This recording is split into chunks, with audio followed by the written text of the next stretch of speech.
યાર તારે પેલા કેવાય ને એક તો હું અહીંયા પહોંચી ગયો ને હવે બકાલો મગાવ્યો તો અહીંયા ખીચામાં એક તો પૈસા નથી. શું લો છો? કાંઈ નહીં યાર, ઘરે તું જરા ફોન આવ્યો બકાલો લેવાનું.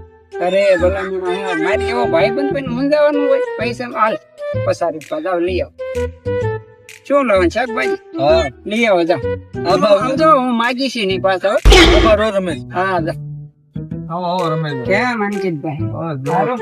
આવી ગાડી લેવી છે? શું આવી ગાડી? હા.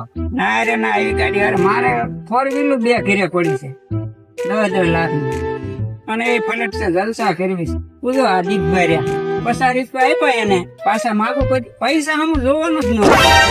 હા એ વાત છે એમાં કઈ પૂછો દીકભાઈ. ના ના હું પાન માં નથી ખાતો કઈ નહીં હો ભાઈ. આપડે આવી દુકાન મારે 4-5 હાલે કોઈ પૈસા કારણે જ નથી. આપડે કોઈ ખાતા નહીં આપણે આપી હતી. ક્યાં દીકભા મેં તમને 50 રૂપિયા આપ્યા મેં માગ્યા મોજ જ કરવાની હોય હે. માગ્યા ક્યારે ભાઈ બનશો? અને તારા 50 રૂપિયા પણ મેં તો 50 જ આપ્યા હતા. ત્યાં 100 રૂપિયા રાખ અને કોઈ દી આ માયરા એના અને હવે કોઈ દી મને દેખાતો નહીં.